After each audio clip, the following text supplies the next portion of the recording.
Judge to intervene after Stormy Daniels' salacious testimony about her alleged sexual encounter with Trump. This, as a new transcript of Daniels' combative cross-examination has just been released. The defense repeatedly attacking her credibility and truthfulness while trying to use her work as an adult film star against her. For the next hour, we'll take you inside the courtroom from gavel to gavel as the historic hush money case unfolds, breaking down all of today's most important developments and looking ahead to what's next. Welcome to our viewers here in the United States and around the world. I'm Wolf Blitzer with a special report in the Situation Room, the Trump trial today.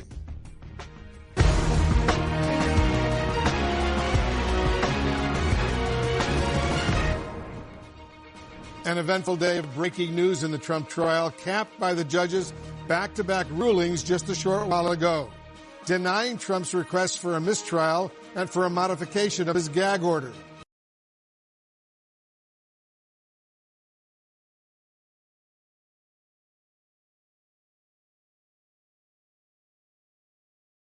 Let's go right to CNN's Kara Scannell. She's outside the courthouse in New York for us. Kara, walk us through the last-minute legal wrangling following the final testimony by Stormy Daniels.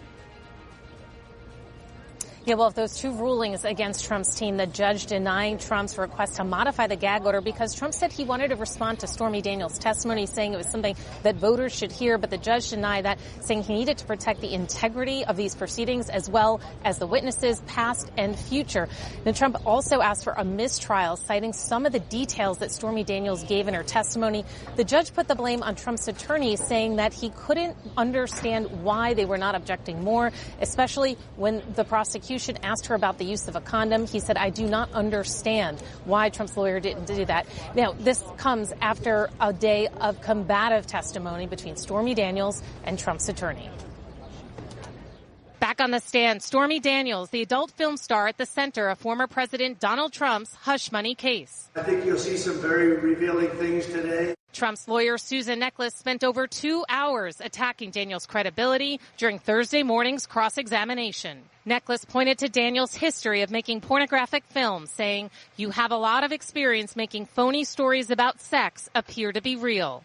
Daniels responded, wow, that's not how I would put it. The sex in the films is very much real, just like what happened to me in that room, referring to her alleged sexual encounter with Trump, which he denies. Daniels previously testified that the night of their alleged affair, she felt faint while she saw Trump posing on the bed in his T-shirt and boxers. Necheles questioned why that scene would be so upsetting since she appeared in about 150 sex films. Daniels testified it was because she was not expecting a man twice her age to be naked. Necheles argued Daniels gained publicity from her story and media appearances, like her interview on 60 Minutes. And you had sex with him? Yes. You were 27, he was 60. Were you physically attracted to him? No. And she argued Daniels profited off the alleged affair, pointing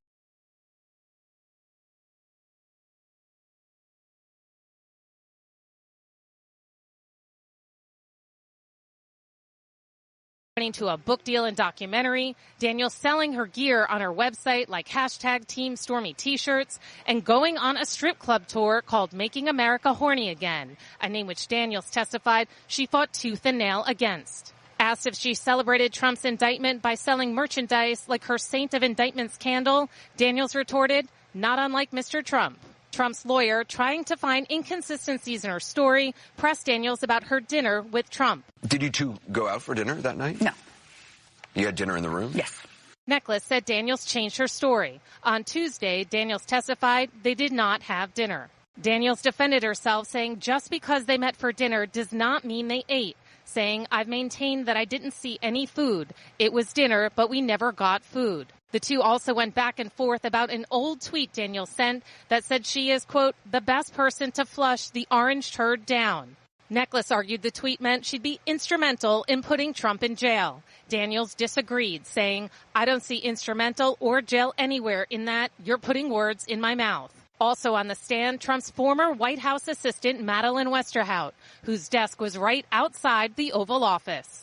The jury reviewed a contact list of people Trump spoke most to, which was sent to Westerhout, That included Cohen, tabloid executive David Pecker, among others.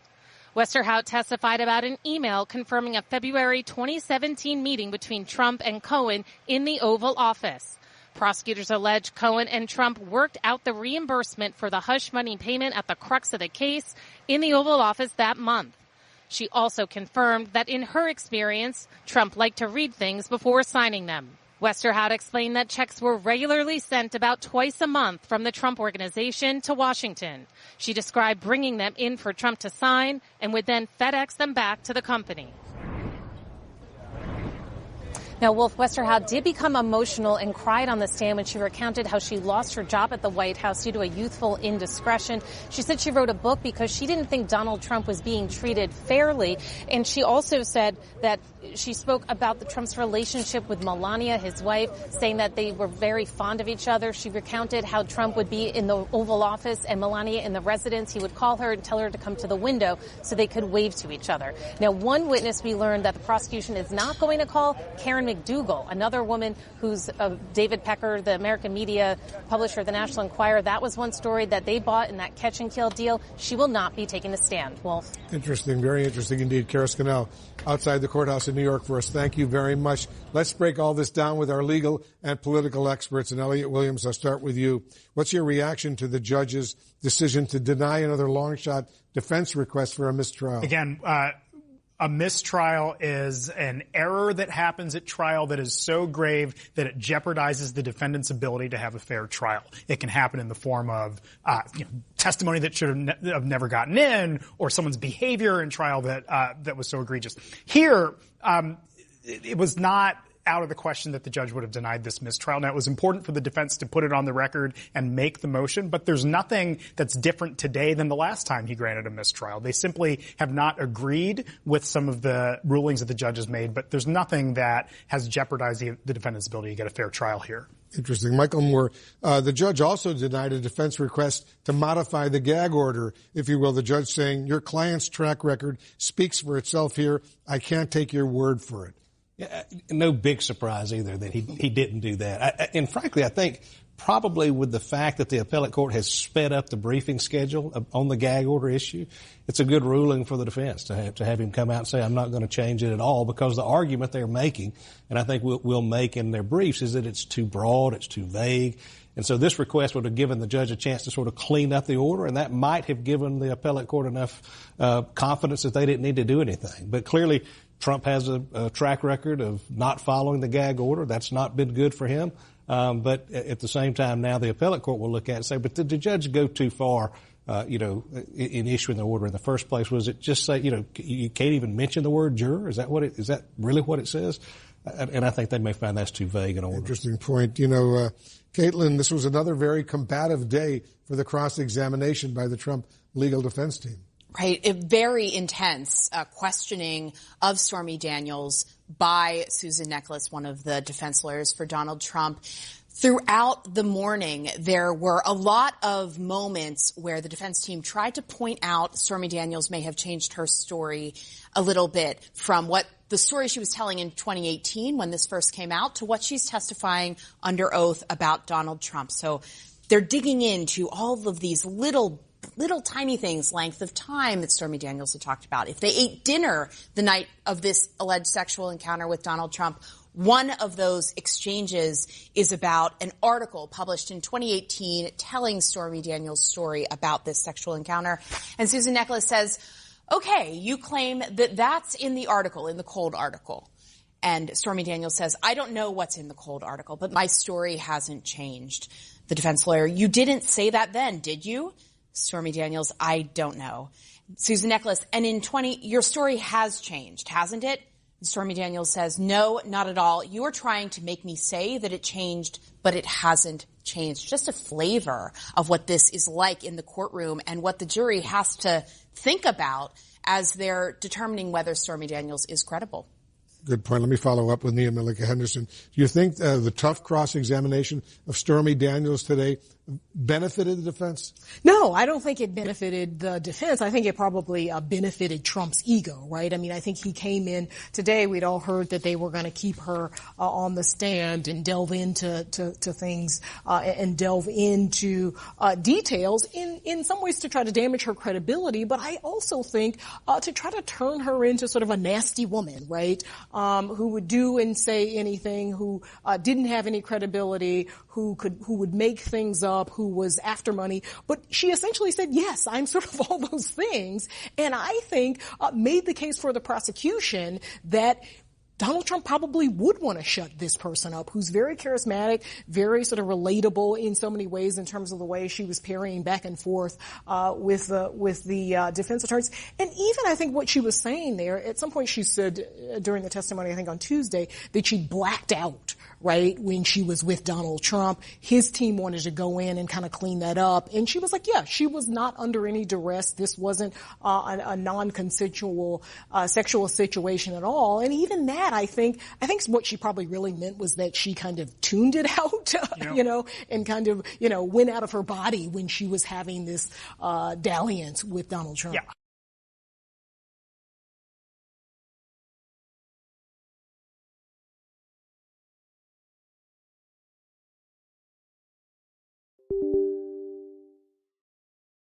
What I have here is 100 grams of pure gold.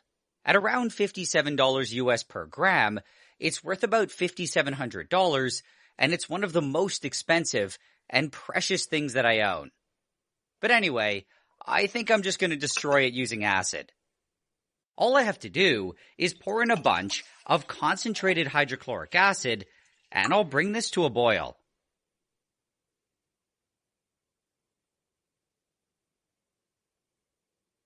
Right now, not much is happening, and I have to add some nitric acid. Immediately, the gold starts getting torn apart.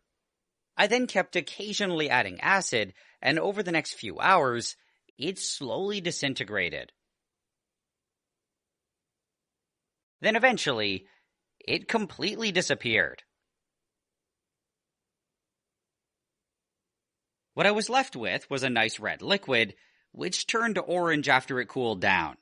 There was also no trace of the gold bar, and it's almost like it never existed.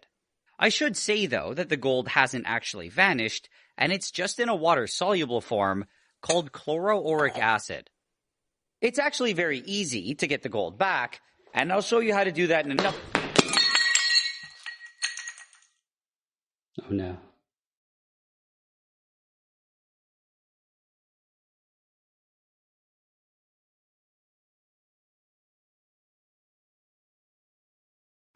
All right, back to the courthouse now, where former President Trump's criminal trial is set to resume soon. Let's bring in Alina Habba, Trump legal spokeswoman and general counsel for the Save America PAC. She joins us outside the New York State Supreme Court.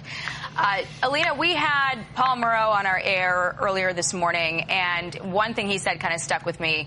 He said, just judging from what we've been talking about, which really is not the substance of the case, which is, a documents bookkeeping issue, he said it's an exercise in dirtying up the former president. And I want to know, how, from your perspective, how do you undo that?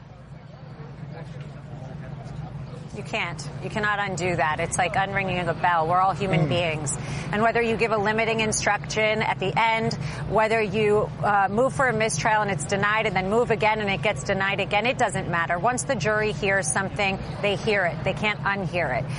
That's the issue that we're facing here. And yes, you're right. The one thing we have not heard about is how President Trump, who was sitting in the White House, has done anything wrong. How this has anything to do with books and records keeping from Trump Tower by a person who works in accounting that never even spoke to the president. I'm still waiting to hear the case. Instead, all I hear is a lot of fluff and a lot of election interference, frankly. We made this point with Judge Jeanine Pirro a moment ago, but I wanted to get your take on this as well. You wonder, what does Stormy Daniels' testimony really have to do with the issue at hand in the court? Susan Nicholas, in cross-examination, said this to Stormy Daniels. Am I correct that you hate President Trump? Stormy Daniels responds, yes. Says Nicholas, you want him to go to jail, right? Daniels, I want him to be held accountable. Nicholas, you want him to go to jail. Am I correct? Daniels, if he is found guilty, absolutely. And I'm wondering, is Stormy Daniels so concerned about the charge of accounting fraud that she wants him to go to jail? Or is she just a witness that has a total amount of animus toward this president, this former president, based on other issues that have nothing to do with the matter at hand in this court? Well, as you know, she's still on the stand and she's still under oath. I'm an attorney for the president, so I'm going to be careful in watching my words. She will continue. She has obviously completed her testimony, and I'll let it speak for itself. Like I said, we're not hearing a whole lot about what they claim to be charges, probably because there aren't any. There are no facts to support this claim, and it should be dismissed. Look at all the taxpayer dollars here that are being wasted while New York is falling apart. You cannot make this up. The only thing I can tell you is the election is 6 months away, and don't think that this doesn't have something to do with that. So I want to ask you, too, because you're an attorney, right? So, you know, you've got 34 alleged felonies with a maximum penalty of 136 years in prison.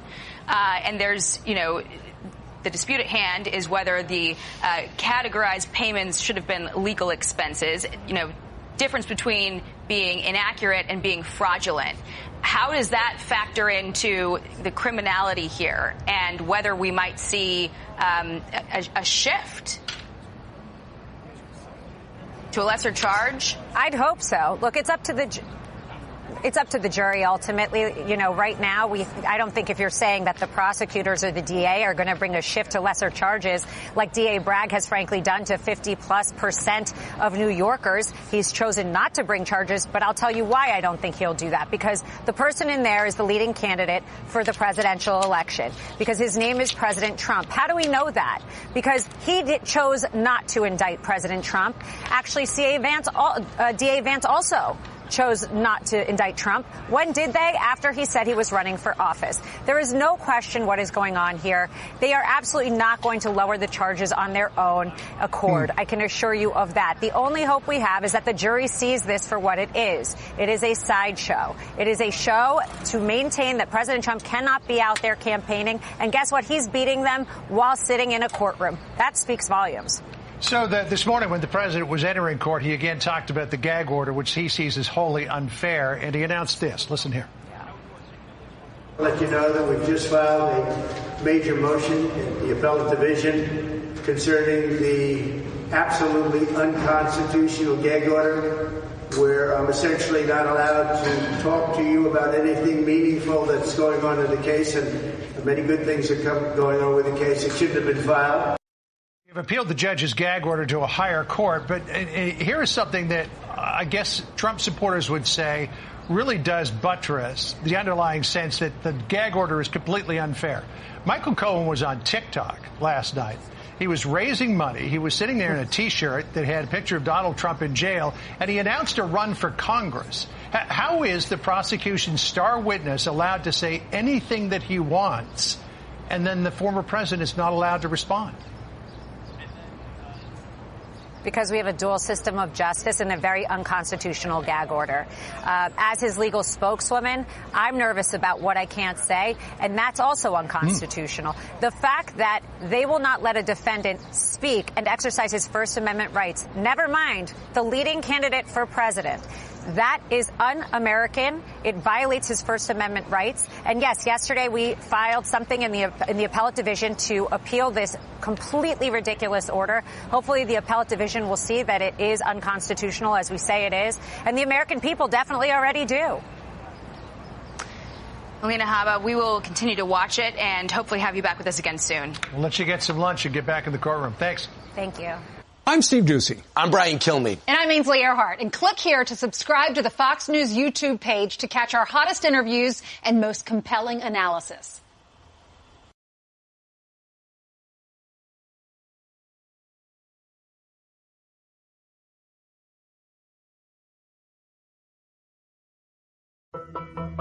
It's a very lucrative enterprise for organised crime to make very quick money.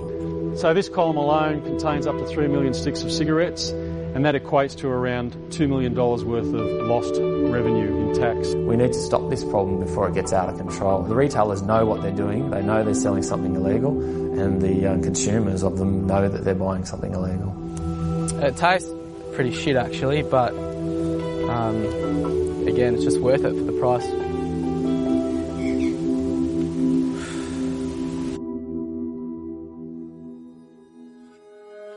When it comes to controlling tobacco, the world looks to Australia.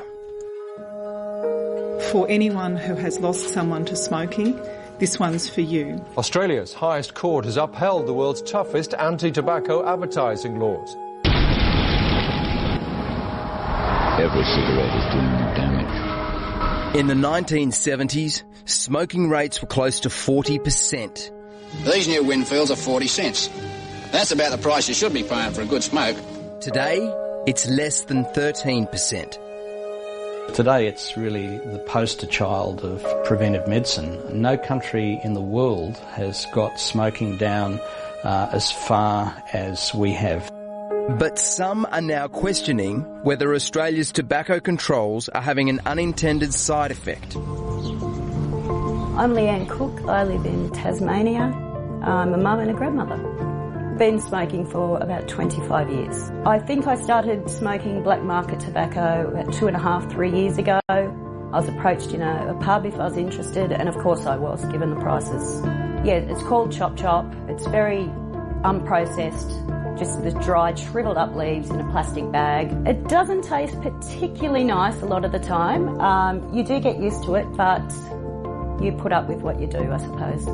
I don't know who I'm dealing with a lot of the time, but the price is so much cheaper, and you do find a lot of the time they also deal in other things. Tasmania has the second highest smoking rates in the country after the Northern Territory.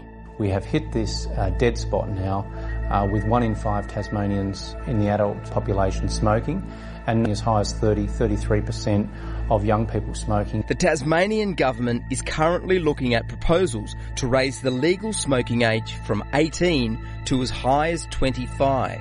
We know nearly 100% of people pick up tobacco before the age of 25 and become addicted. Tobacco is a killer, and it's killing Tasmanians at higher rates than the rest of Australia. Does it sound like it's becoming a bit of a nanny state, do you think? Oh, a nanny state's putting it really nicely. We're being bullied, and they're going to make you listen whether you want to or not. And it shouldn't be like that. The price has gone so ridiculously high that black market tobacco would be about 50% of the price. So it's so much more affordable. Australia has the highest priced cigarettes in the world. Since 2013, tobacco excise has increased 12.5% each year. Last year alone, the tax office collected just under $9 billion from cigarettes. I think you could contribute the increase in taxes to an increase in detections. The tax on tobacco is in excess of $500 per kilo, and then when you add GST on top of that, you get quite a market advantage by not paying that when you import those goods. I think organised crime have identified it as an area where they can make a lot of money. We take it very seriously as an organisation. In 2015, the federal government set up the Tobacco Strike Team. The announcement followed Australia's largest tobacco seizure. Raids on shipments from Indonesia to Sydney netted 70 tonnes of tobacco, worth $40 million. All cargo coming into the country is screened and risk assessed. We're able to x-ray up to 80 feet of containers. So the image analyst will compare what's been declared with the image, and they'll make an assessment as to whether or not what they're seeing is a true reflection of what's been reported. So the trend at the moment is that we're getting a lot more consignments through, but smaller quantities of tobacco and cigarette. This particular consignment was declared as ceramic cups.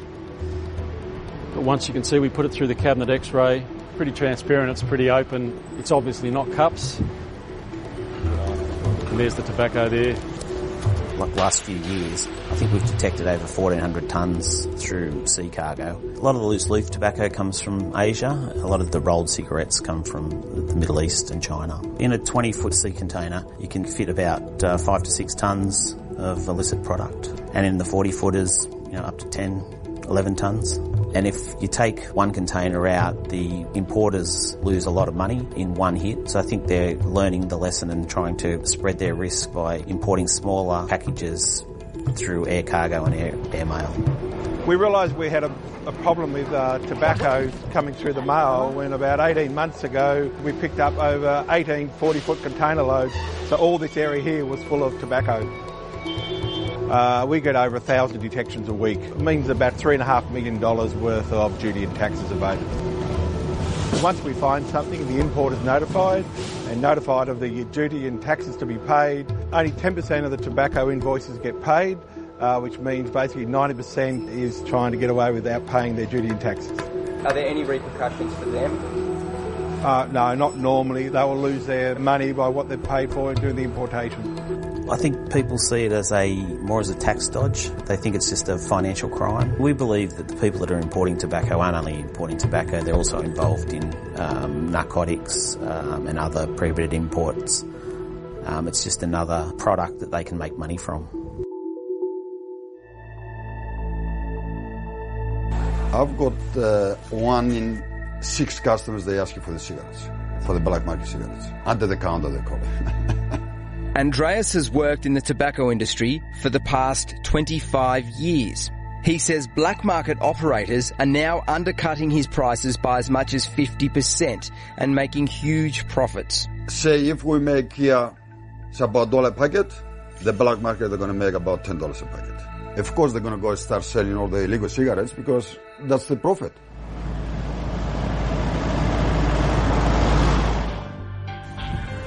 So I just picked these up this week. 2 boxes of 100. My name is Mārcis and I've been smoking black market tobacco on and off for maybe 4 years now. The tobacco comes in pre-made cigarettes in a box, like the things you just might see in a tobacco shop, in different strengths, different filters. You can buy a box of 100 for $35. Black market tobacco is quite easy to get to, providing you know someone who smokes it or someone who can get it for you. It's just a matter of asking them if they trust you or if they trust someone that you know, you're in. We buy 3 boxes. One's for our grandparents, one's for me and one's for my mum. More people would buy it if they knew how much easier it was to buy and how much cheaper it was. The illegal tobacco problem in Australia is currently a very big one. It's at near record levels and it costs the government and taxpayers $1.4 billion a year. Governments are robbed of at least $40 billion each year. For several years now, the tobacco industry has been lobbying governments to crack down on their black market competitors. We try and do as much as we can. We also have covert operations which are run by ex-police detectives, and we do around 3,000 covert purchases across the country on a yearly basis. Last month, organised crime has infiltrated the tobacco industry. Tobacconists have been firebombed since March in this escalating turf war. The 2 major syndicates who are seeking to establish complete control. The illicit tobacco trade's been exploding before our eyes, with authorities across the country targeting crime gangs fighting for control of the market. Organised crime groups are using outlaw motorcycle gangs as their muscle to stand over rivals in the illicit tobacco trade, or also to stand over legitimate business owners to sell their product. Australian Border Force officers are detecting record quantities of untaxed tobacco during routine checks like this one at a Melbourne warehouse. The majority of illicit cigarettes are coming from China, Southeast Asia, or from the United Arab Emirates. These are legitimately produced in a lot of those countries. They become illicit when they cross the border without the duty being paid or without the health warnings being put onto the packaging. This means a lucrative black market for the bikie gangs, who police believe are behind the trade. The profits are huge and the penalties smaller than other drugs. An organised crime group can get 1 out of its 30 illicit tobacco shipping containers through to break even. Former Federal Police and Border Force officer Rowan Pike says dodgy tobacco stores are popping up overnight in most states. Certainly here in Victoria, we're the only state now that doesn't have a licensing regime, so anyone can set up a store and sell tobacco. Which infuriates Theo Fukari, who heads up the peak body for convenience stores.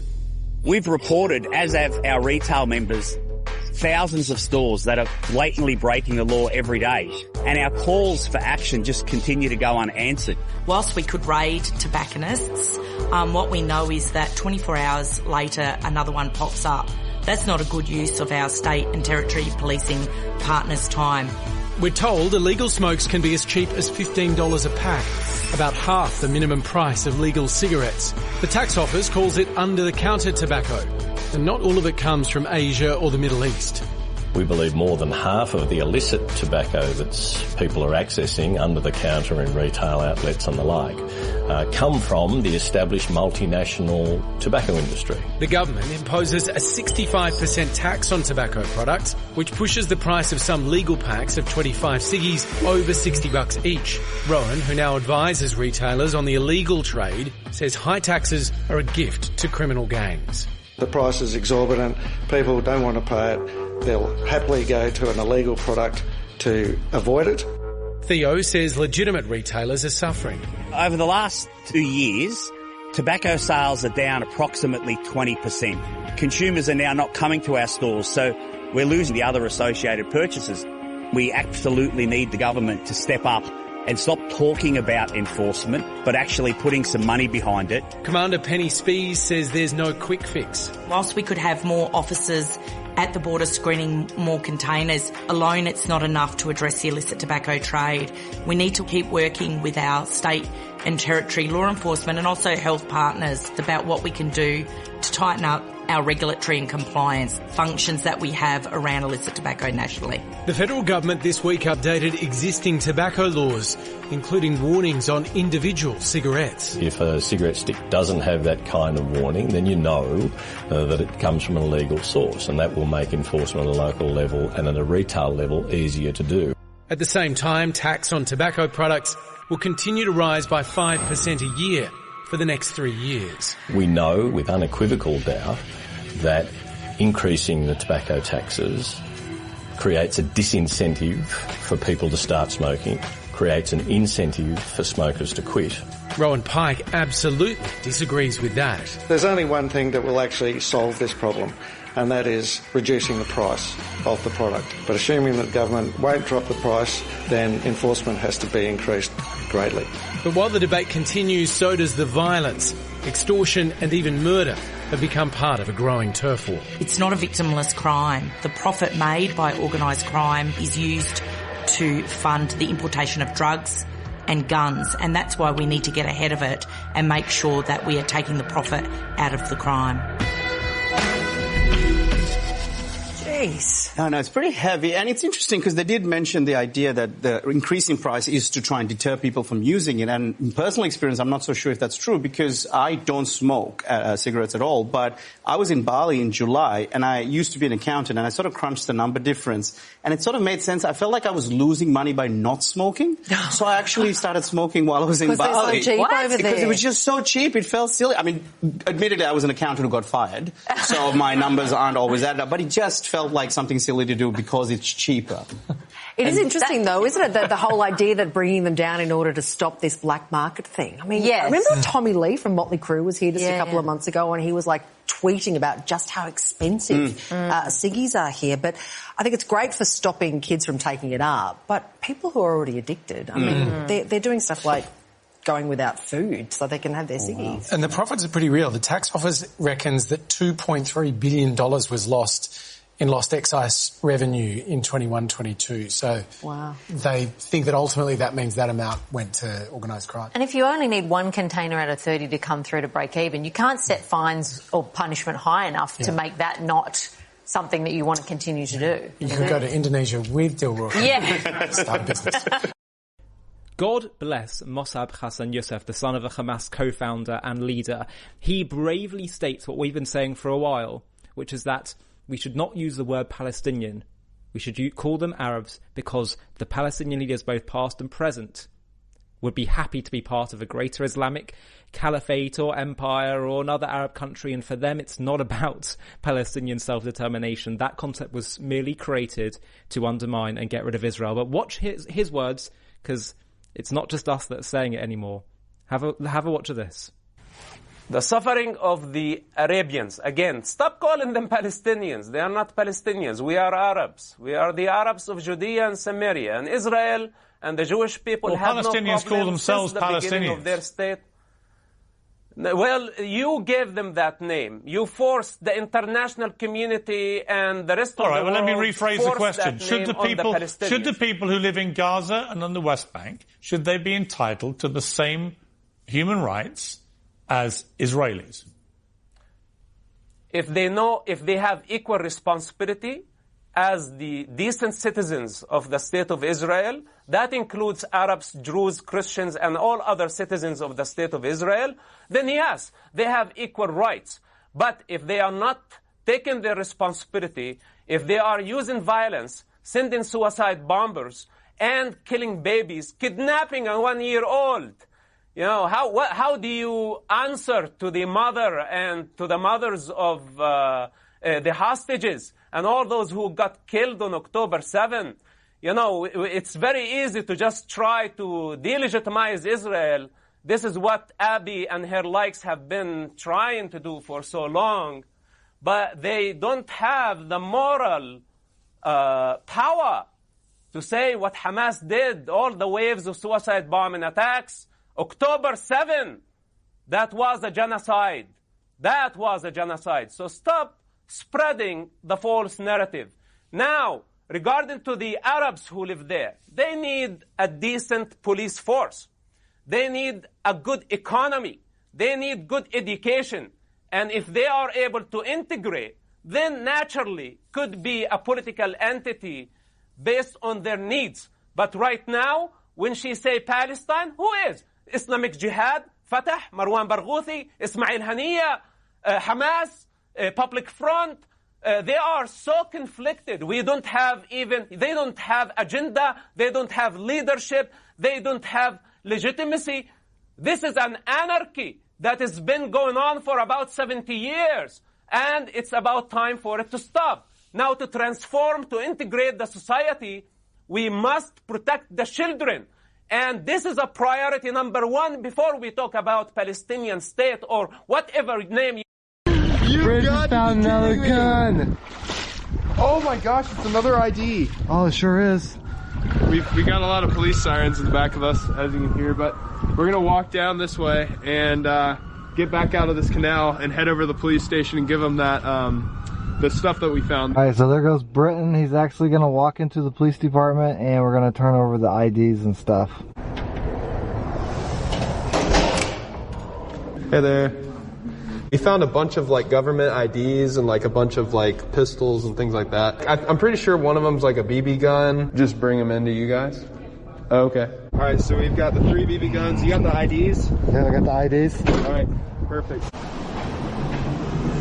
You guys just leave them there, the officer will come out and grab them. Not right in front of the door. No. If you can push them over, so she doesn't hit them once you open the door. Okay, I mean just back here? Perfect. All right. Thank you. Yep, no problem. You just found another gun. Oh my gosh, it's another ID. Oh, it sure is. We got a lot of police sirens in the back of us. In this video, we're traveling around the country to hunt a romance scammer, confront his cash mules face to face, and return scammed money back to their rightful owners. This is another epic collaboration with Social Catfish. Welcome to Trilogy Media.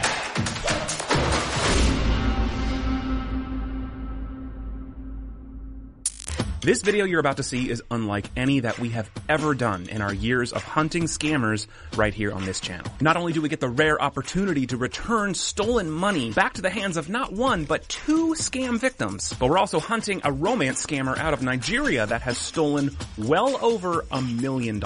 We've got his location, we've stopped his money in its tracks, and we've located 4 separate cash mules that have been unknowingly assisting his fraud. In this video, we're visiting Sacramento, Houston, and Boston. We're about to return cash that was stolen out of the hands of victims, and we're putting a stop to this scammer's entire operation. We recently dropped a video on this channel about a scam victim named Alan from Kansas City. He's an 84-year-old war veteran who was scammed out of over $300,000 in a romance scam. Alan thought he was in a relationship with this woman. Her name is Lissa. The first time she got in contact, she reached out to me. But in reality, these pictures were stolen, and Alan was being swindled by a romance scammer that we tracked to Nigeria. I have not sent any money directly to her. She's got agents here in the States that I would send the money to. Once she can release the money, then she would pay back any money that I've lent her, basically, to try to get her out of there. And I believe her. I've sent her approximately $330,000.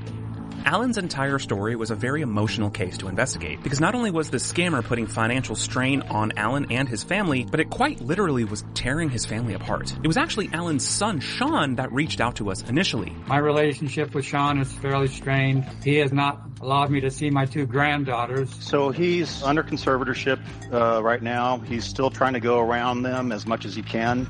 He doesn't realize all the turmoil he's caused in our family. As far as I'm concerned, conservatorship is a bunch of bullshit. And it was only after he had already put a conservatorship over his father that we traveled to Kansas City to present our evidence to Alan in hopes of opening his eyes. I was physically attacked by him.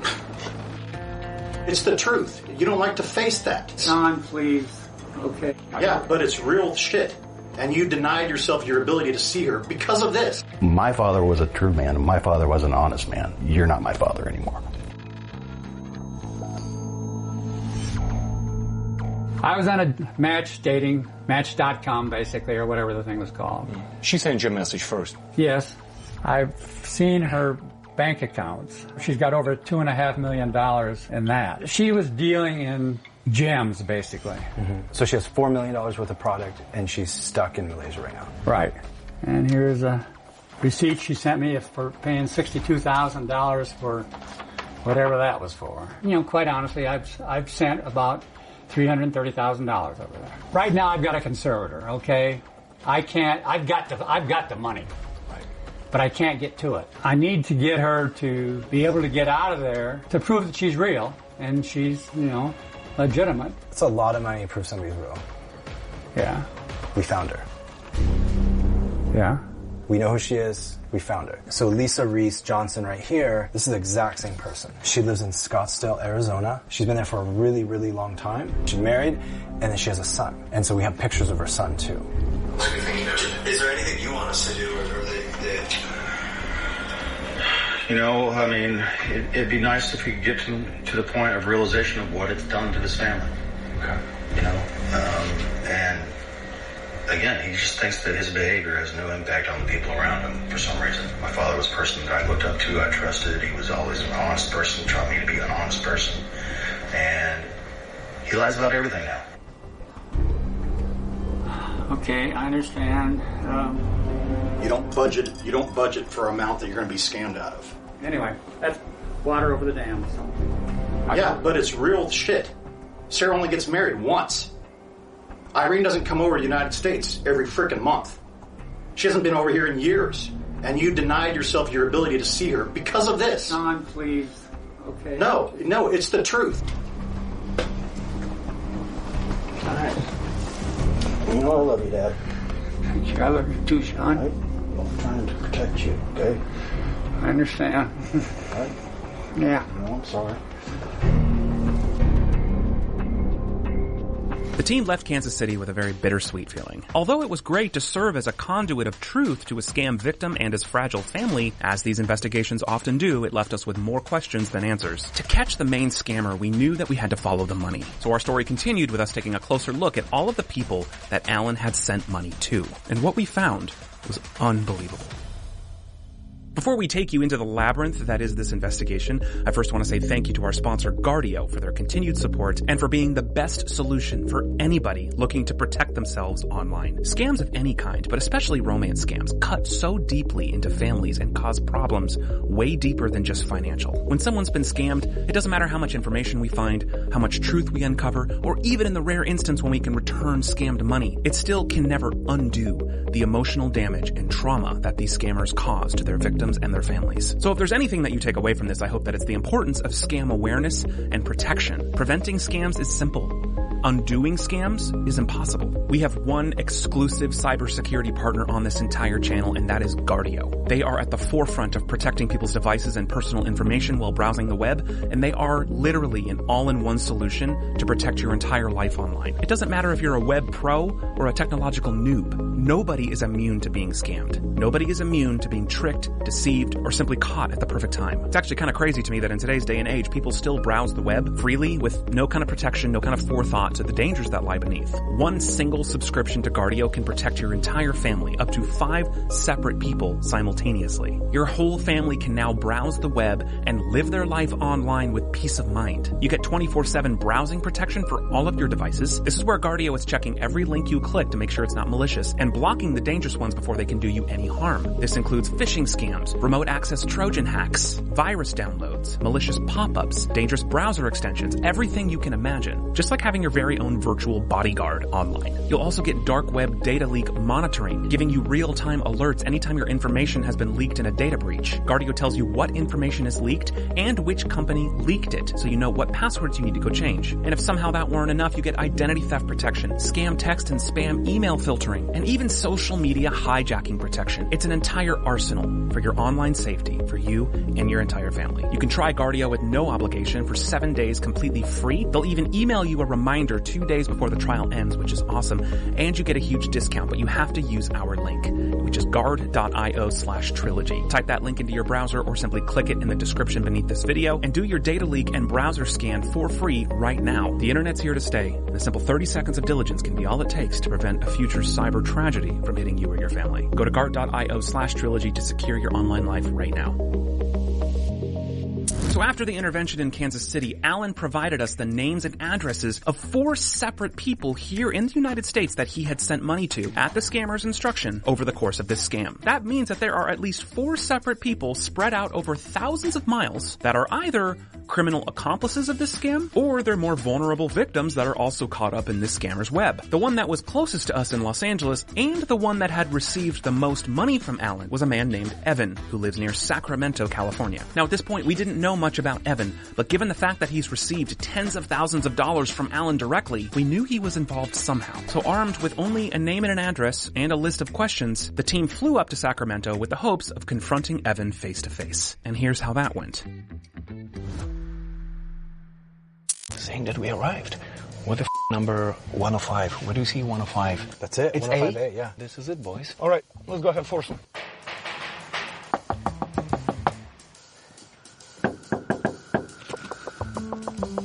Hello? Oh, that's a dog. We're looking for Evan. Is he the neighbor next door? No, he doesn't live. He doesn't live in any of these streets. Thank you so much. Really appreciate it. Oh, that's the one that we knock. Oh, no, we're actually looking for Evan. He lives on 714. That's his home address and office address and every business address. So everything goes over there. Thank you so much. I guess we're going to find out right now. You know what? I'm going to be a part of Little Beach. Evan, right? Yeah. Welcome back to part 2 of the 50 troy ounce pure gold bar dissolve. And I've got our material here in our beaker. That's what it looks like. And so what we're going to do is we're going to set this up carefully. And we're going to take a measurement on this with a metal detector that I have here. And we're going to see if the metal detector will pick this up. This is a small sample of the pure gold powder that I have for sale on my eBay site. And here's that powder. This is pure gold sponge, gold powder. And we'll test that with the metal detector as well. And then over here I've got some gold-plated silver jewelry that I'm planning on refining in a future video.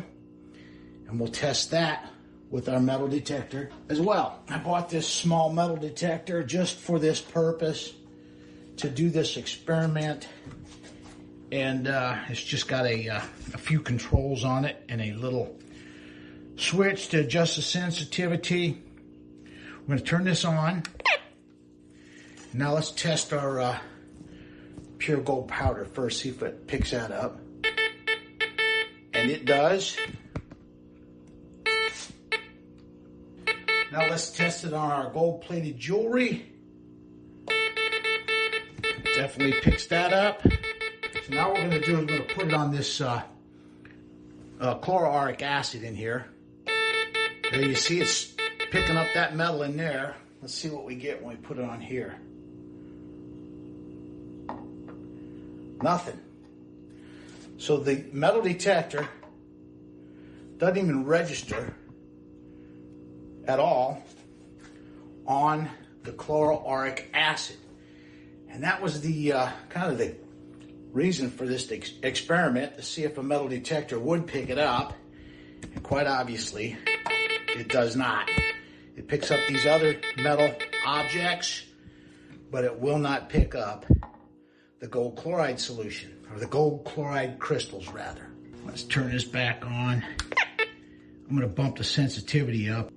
Completely maxed out on sensitivity right here. And we're going to test our chloroauric acid again. See, it doesn't register at all on the metal detector. I've got a scale set up, and what we'll do is weigh the beaker with the chloroauric acid in it.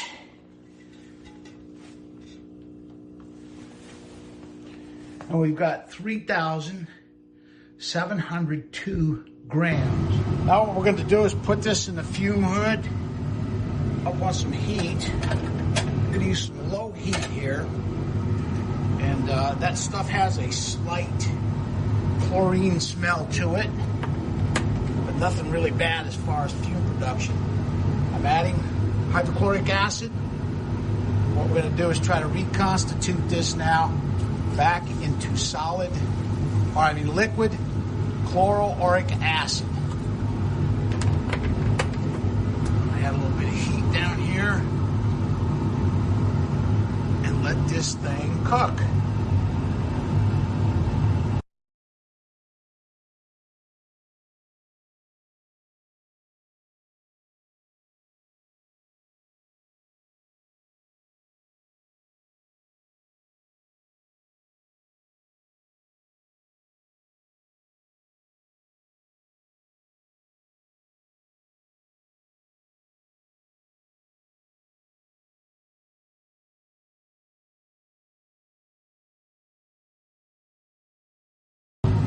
Dissolved fairly quickly. I started this about 9 o'clock or 8 o'clock, I guess, this morning. And it's about 11 o'clock right now, so about 3 hours. Here I'm adding some water, some distilled water. See if we can get a little bit more of this stuff to go in solution. Just give this a stir.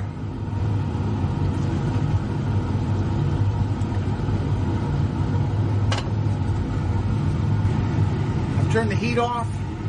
I'm going to let this cool down. We'll keep an eye on it as it cools and see what happens.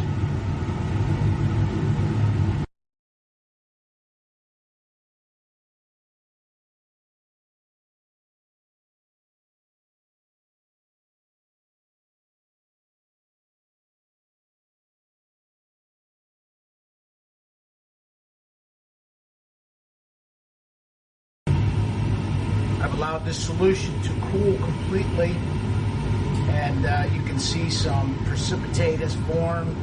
I think that's just the chloroauric acid crystals coming out of solution down there. That should all dissolve in water. But now what we're going to do is go ahead and filter the stuff that we have dissolved right here. Pour it through a filter paper. Here we go.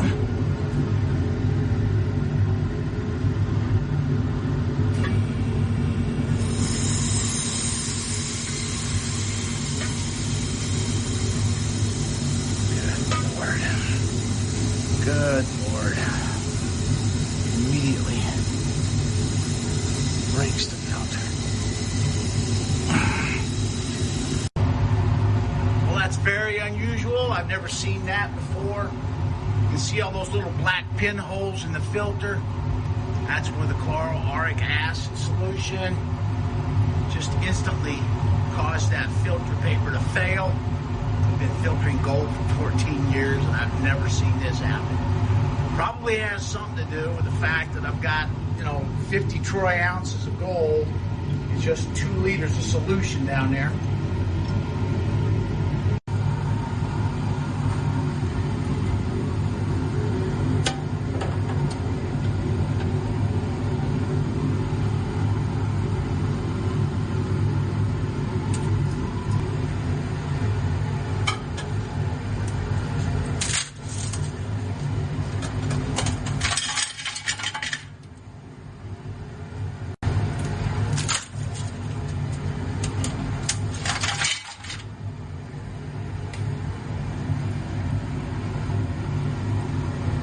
Because this time, the end tells you everything you need to know about what came before that in the courtroom today, where Donald Trump was called the orange turd.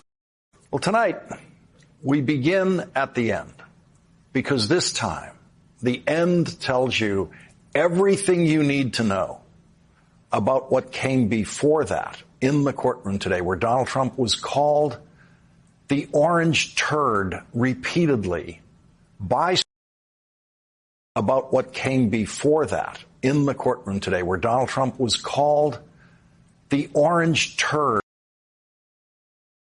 The orange turd today, where Donald Trump was called the orange turd repeatedly by Stormy Daniels and by his own lawyer. That's right. That's how Donald Trump's day went today.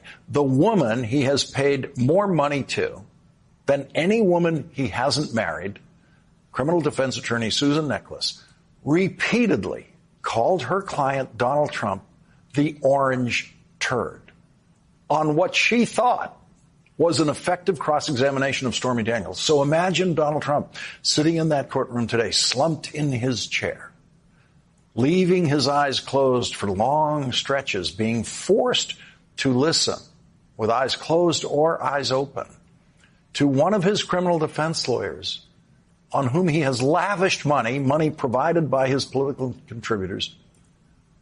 Listen to her repeatedly call him the orange turd. And Donald Trump is, of course, the most vain human being who has ever entered that courthouse. But his colossal vanity combined with his even more colossal stupidity leaves us unable to tell what he was experiencing. A normal person couldn't be more humiliated. Donald Trump? Was that the first time he's heard himself referred to as the orange turd? His lawyer was doing what he ordered her to do, which was keep Stormy Daniels on the witness stand as long as possible, in the Trump belief that simply minutes on the witness stand count as somehow scoring points against Stormy Daniels. The orange turd landed an hour into a belabored cross-examination by Susan Necheles that was repetitive, tedious, and almost entirely irrelevant. At 10:20 a.m., high-priced lawyer Susan Necheles said to Stormy Daniels, quote, "Isn't it a fact that you keep posting on social media how you're going to be instrumental in putting President Trump in jail?" Answer, show me where I said I would be instrumental in putting President Trump in jail. Question, all right, Ms. Necheles, if we could show the witness J43, please. Question, do you recognize that as your post? Answer, yes. Question, and I don't see the word instrumental or jail. Ms. Necheles, blow it up a little bit more. Susan Necheles then shows the post on all of the screens in the courtroom for the jurors to see and for the spectators to see and for Donald Trump to see. And then she says, quote, "You were responding to the post, someone else's post there." Answer, yes. Someone calling me a human toilet. So I capitalized on the joke. Question, the other post, Michael Cohen and Stormy Daniels, a.k.a. the human toilet, are their star witnesses, right? Answer, yes. You said, exactly, making me the best person to flush the orange turd down. Answer, yes. So, Susan Neklace brought the orange turd into the courtroom and kept it there. The questioning about the orange turd went on and on. Stormy Daniels said, quote, I don't see instrumental or jail there. You're putting words in my mouth. Question. So when you said you were the best person to flush the orange turd down, you weren't saying you were going to be instrumental in causing him to be convicted of a crime? That was not what you meant? Answer, no. Question. What does that mean? Answer. I'm pretty sure this is hyperbole. If somebody calls me a toilet, I can say flush somebody. See how that works? Now, trying to explain a joke to a lawyer in court is always pointless. Question. You said you were going to flush President Trump? Answer. I didn't say President Trump. It says orange turd. So if that's what's interpreted by you, question, what do you mean? Answer. I don't know what I mean. Question. You have no idea? Answer. I'm also not a toilet, so it's all...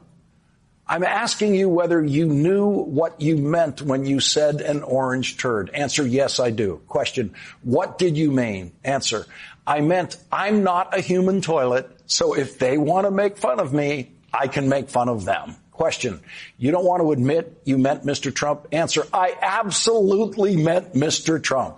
Question, why did you say no? Answer, it doesn't say instrumental and putting him in jail.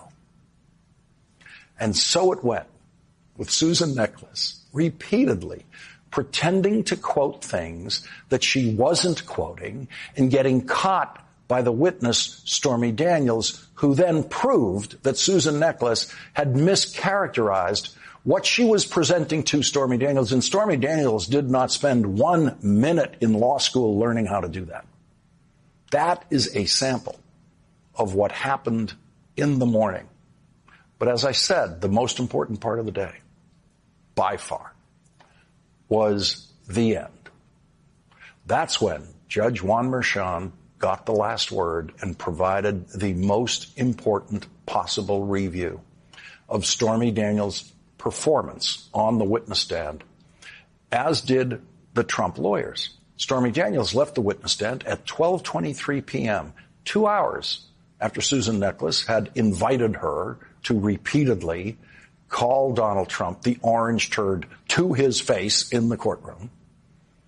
Three more far less colorful witnesses then took the witness stand, and Judge Merchan ended testimony early today, on the early side, at 4 p.m. so that the Trump defense could have some time to raise two motions, both of which were denied by the judge. First, criminal defense attorney Todd Blanche, who's the lead defense attorney in this case, and who has already been so thoroughly humiliated in that very courtroom that he enters, exits, and spends the day at the defense table looking like the saddest man in the room every day. Todd Blanche argued a motion to the judge to rewrite his gag order on Donald Trump to now exclude Stormy Daniels from the gag order so that Donald Trump can tweet about her now or do whatever he does on Truth Social. Todd Blanche insisted now that Stormy Daniels had presented what he called a, quote, completely different version of events. Donald Trump should be free to publicly respond to that completely new version of events. The judge asked for an example of what Todd Blanche thought was a completely different version of events. Todd Blanche quoted Stormy Daniels testifying, quote, I felt the room spin in slow motion, and a few other lines, to which the judge said, I don't see a new set of facts. The district attorney argued that the additional elements of Stormy Daniels' testimony were not inconsistent with her previous statements. Judge Merchan explained why he would not change the gag order. Quote, my concern is not just with protecting Ms. Daniels or a witness who has already testified. My concern is with protecting the integrity of these proceedings as a whole. That means that everybody sees what happens. Witnesses who have not yet testified will see what happens. They will see how witnesses who have testified are going to be treated by your client, and I can't take your word for it that no, this is going to be low key. This is not going to be an attack. This is just going to be a response to what was said, because that's just not the track record. The reason why the gag order is in place to begin with is precisely because of the nature of these attacks, the vitriol. These were very real, very threatening attacks on potential witnesses. So the track record, your client's track record, speaks for itself. I can't take your word for it that he will just say, hey, I dispute the facts. So with regard to your application for me to modify the gag order to allow your client to respond to Ms. Daniels, that application is denied. And then Judge Mershon listened to Todd Blanche's motion for a mistrial based on how devastating Stormy Daniels' testimony was to Donald Trump. Todd Blanche called Stormy Daniels' testimony about what happened in the hotel room, quote, a completely made-up encounter with Donald Trump. And Todd Blanche complained plaintively, as close to tears as any man in that room has come, to the spanking.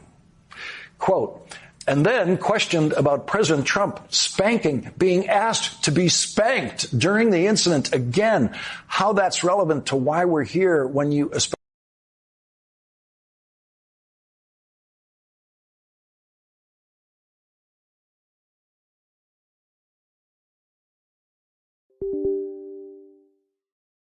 especially when you weigh it and compare it to the prejudicial nature of that sort of testimony, a series of questions about rolling up a magazine and spanking him? The designated family spectator supporter, Eric Trump, didn't show up today. So there were no family members sitting with us in that courtroom listening to all the legal talk about Donald Trump being spanked by Stormy Daniels. Todd Blanche insisted that, quote, this is not a case about sex. Todd Blanche said that there should not have been any testimony at all about sex, including the moments Stormy Daniels described right before the sex. Todd Blanche quoted Stormy Daniels' testimony to the judge. She says, I went to step around. I laughed nervously, tried to make a joke out of it, and to step around to leave, even though I was moving like I was in a funhouse, like slow motion. I thought to myself, great. I put myself in this bad situation. Like, what did I do? How did I misread everything? He stood up between me and the door, not in a threatening manner. He didn't come at me. He didn't rush at me. He didn't push his hands on me or nothing like that. I said, I gotta go. He said, I thought we were getting somewhere. We were talking. I thought you were serious about what you wanted if you ever want to get out of that trailer park.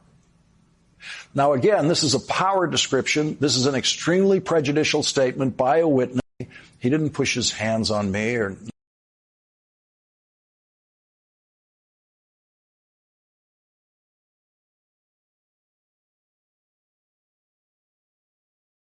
nothing like that. I said, I got to go. He said, I thought we were getting somewhere. We were talking. I thought you were serious about what you wanted if you ever want to get out of that trailer park. Now, again, this is a power description. This is an extremely prejudicial statement by a witness that was never said to. There is no evidence that that was said to AMI. There was no evidence that that was said to Mr. Cohen. There was no evidence that that had anything to do with the motive of anybody involved in this case to enter into that NDA in 2016.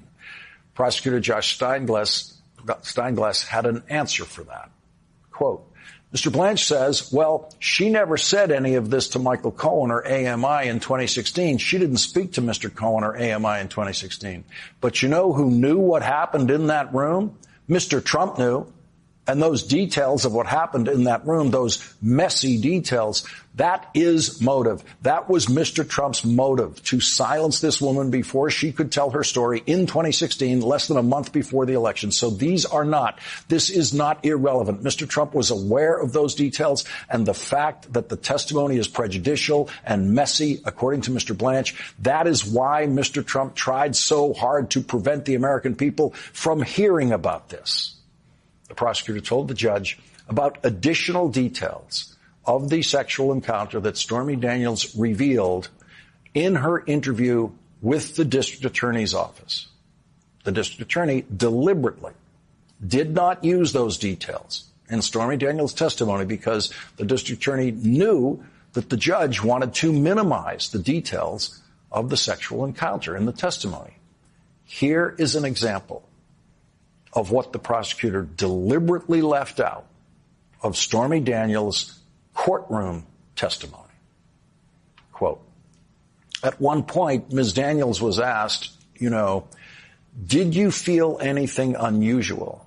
Now, the answer to that question was going to be, I felt what it felt like to feel the skin of a 60-year-old man. I was 27 years old.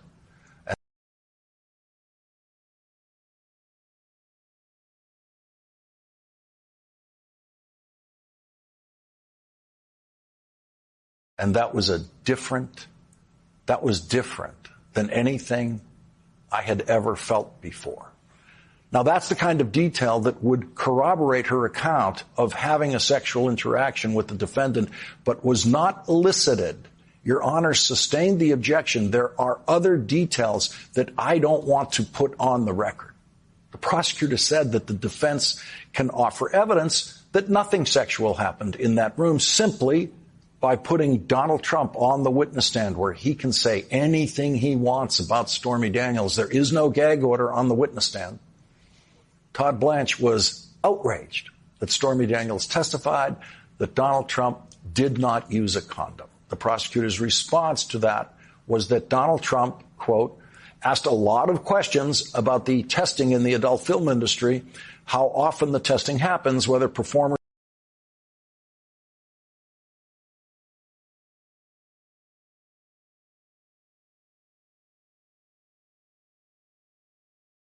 are required to wear condoms, etc., questions about that. And the reason that's relevant is because it explains his decision to not wear a condom.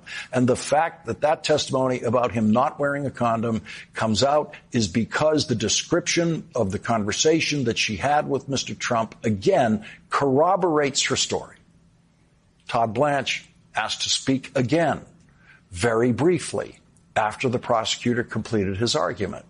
Mr. Blanche, just very briefly, the court, very briefly, Mr. Blanche, Judge, what they are saying is not true. So, for example, the people just told you that Ms. McDougal was not on the witness list. The court, I'm not going to get bogged down on that. Mr. Blanche, but Judge, the court, it's not relevant to this motion. That's why I'm saying very quickly.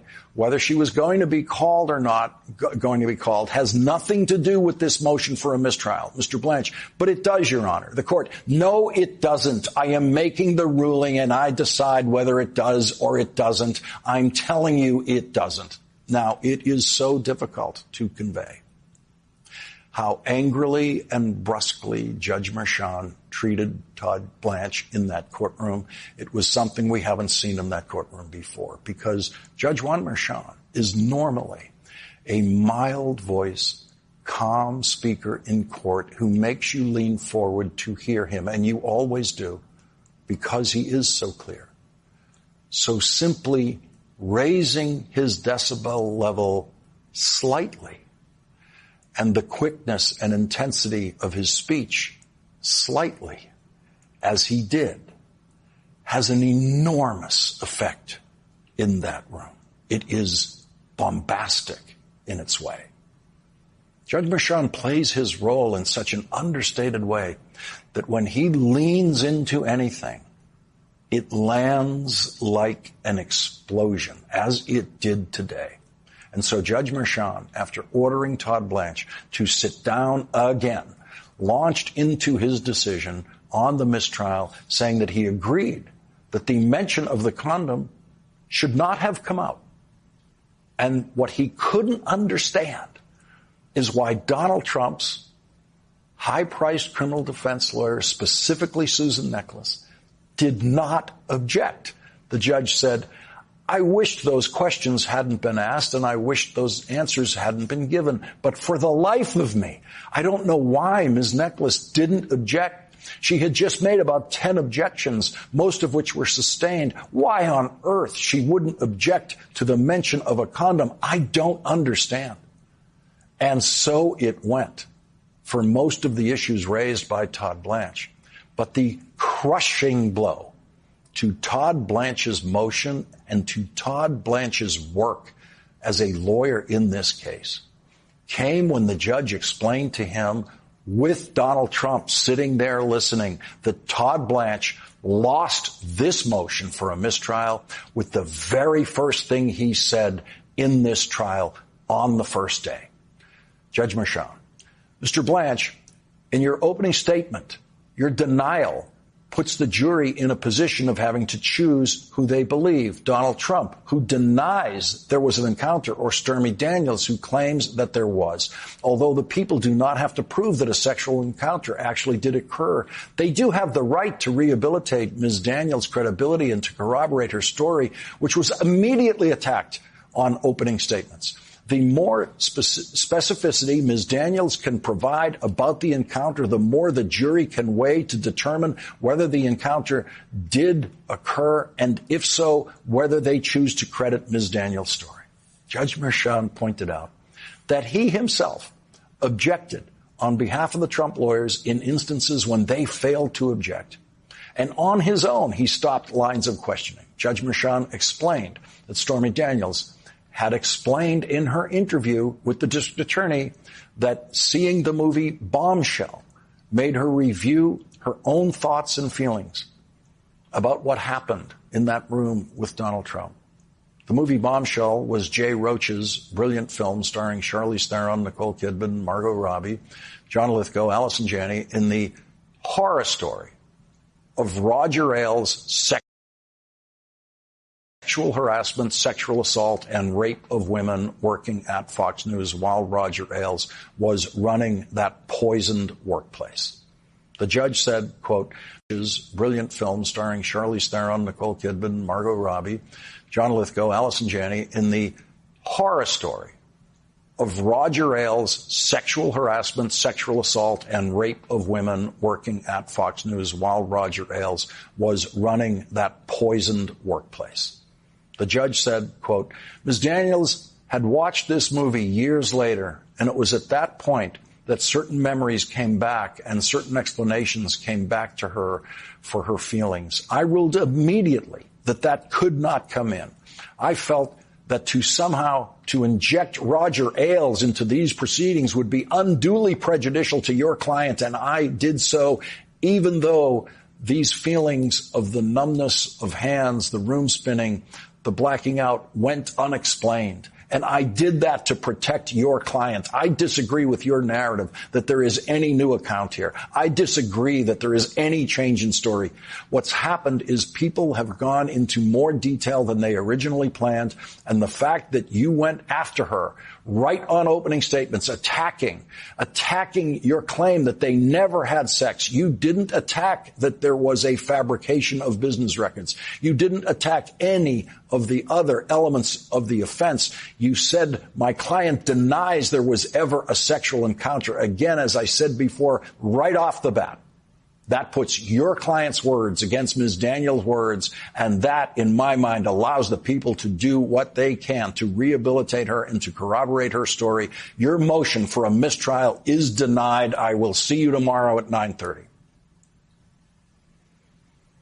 At 9:23 a.m. today, Donald Trump was in the hallway before entering the courtroom, giving one of those 5-minute speeches of his to the cameras while ignoring every question he was asked.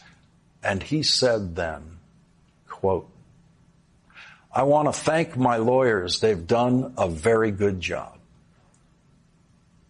That was exactly 1 hour before Susan Necklace called him the orange turd. And it was 7 hours before Judge Juan Merchan crushed and humiliated Donald Trump's criminal defense lawyers.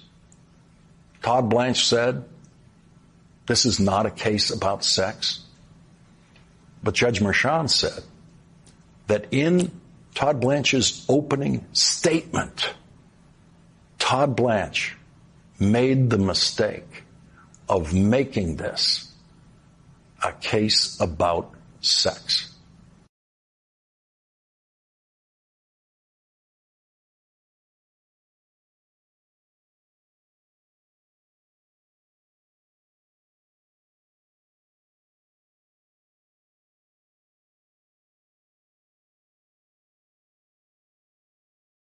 Today we welcome to the program Dr. Elizabeth Landsverk, who's a dementia and Alzheimer's disease expert, a geriatrician as well. Dr. Liz, it's so great having you on. I really appreciate it. Well, thank you. I appreciate the opportunity to teach about dementia. So, yeah, I mean, listen, let's start. I think at this point, the two major presidential candidates, Donald Trump and Joe Biden, have seen a number of very confident and boisterous allegations made about their cognition and their state of mind. We talked about a literal brainworm that Robert F. Kennedy Jr. Experienced in the early 2010s as well, and maybe you'll have something to say about him. Can you give us just like a brief overview about when we are looking at individuals who we know mostly through media, television, audio,